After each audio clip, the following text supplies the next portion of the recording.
میں نے ایک آیت پڑھی ہے اور علامہ اقبال کا ایک شعر پڑھنا چاہوں گا، دو شعر ہیں، مشہور ہے، اور وہ شاید ہماری وقت کی ضرورت ہے کہ یہ دور اپنے براہیم کی تلاش میں ہے، صنم کدہ ہے جہاں لا الہ الا اللہ۔ اب دونوں باتیں آ گئی نا، بیماری بھی اور وقت کی ضرورت بھی، اور پھر آگے اس کے وہ بھی ہماری اپنی یعنی واقعاً ضرورت ہے۔ مجھے ہے حکم اذاں لا الہ الا اللہ، اگرچہ بت ہیں جماعت کی آستینوں میں،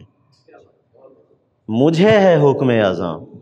ہم سب کو حکم اذاں ہے۔ اب بحث یہ نہیں ہے کہ شیعہ حضرات جو ہے وہ مجلسوں میں اپنے تبرہ کریں گے، اب ان کی ذمہ داری ہے حکم اذاں کی، خانقاہوں کی، جو بہرحال ایک سلسلہ آپ لے کے چلے ہیں، یہ صدیوں سے چلا آ رہا ہے، آج کا نہیں ہے۔ میں نے ابھی بھی ایک جملہ پیش اپنی طرف سے کہا ہے حضرت کی خدمت میں کہ واقعاً آپ اور یہ خانقاہیں یعنی صف اول میں ہیں، یعنی جبہہ اول، یعنی مبارزہ جو ہے ہمارا دنیا کے سامنے اسلام کی شناخت کا، پہچان کا، تو پہلا چہرہ ہم تصوف کا پیش کر سکتے ہیں، کرتے رہیں، جس نے پیش بھی کیا ہے دنیا کے سامنے، اور اس کو ہم نے ہندی میں کہا آپ لوگ اگرڑی شریڑی میں ہیں، آگے آگے ہیں، پیچھے پھر ہم بھی ہیں، اور وہ سلسلہ ہمیں مٹانا پڑے گا، ہمیں واقعاً آنا پڑے گا میدان میں نکل کے،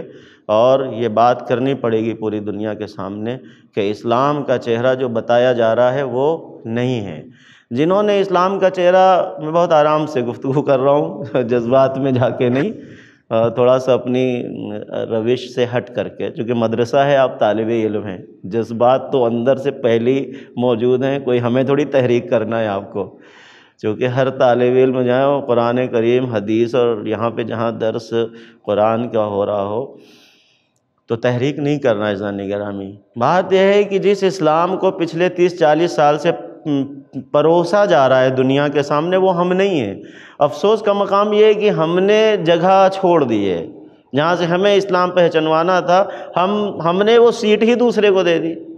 ہم لگ گئے ایک دوسرے کے اوپر طعن و تشنج میں، ہم نے، دوسروں نے تکفیر کرنا شروع کی، ہم نے تکفیر سے نیچے کا مرحلہ تبرہ شروع کیا، وہ ہم سے آگے نکل گئے، تکفیر میں وہ گردنیں کاٹنے لگے،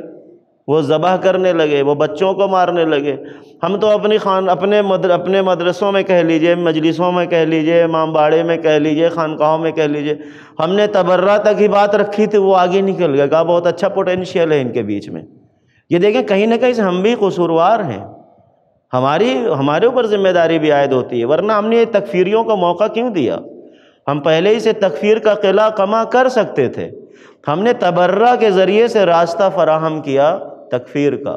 اور وہ تکفیر میں اتنا آگے نکل گئے کہ انہوں نے داعش بنا ڈالی، اور داعش بنا کے انہوں نے کیا کیا آپ جانتے ہی ہیں، دنیا میں کیا ہوا، کیسا خون بہا۔ اسلام میں بہرحال شیعہ فرقہ امام حسین علیہ السلام اور عزاداری اور کربلا سے متعلق حساس ہے،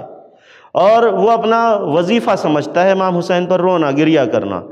داعش نے ایک ایسا رول پلے کیا کہ جو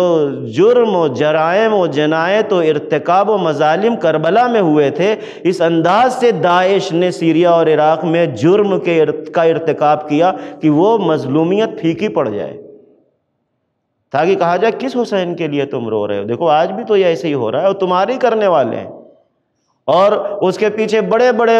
حروف میں آپ دیکھ رہے ہیں، میڈیا بتا بھی رہی ہے، پھر بھی کوئی سننے کو تیار نہیں ہے۔ ہیلری کلنٹن وہاں کی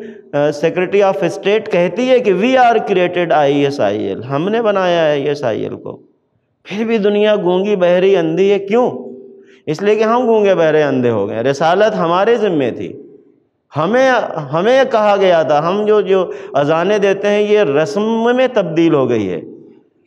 حقیقت یہ رہ گئی رسم اذاں، روح بلالی نہ رہی، تو یہ روح بلالی بہرحال انشاءاللہ پیدا ہوگی۔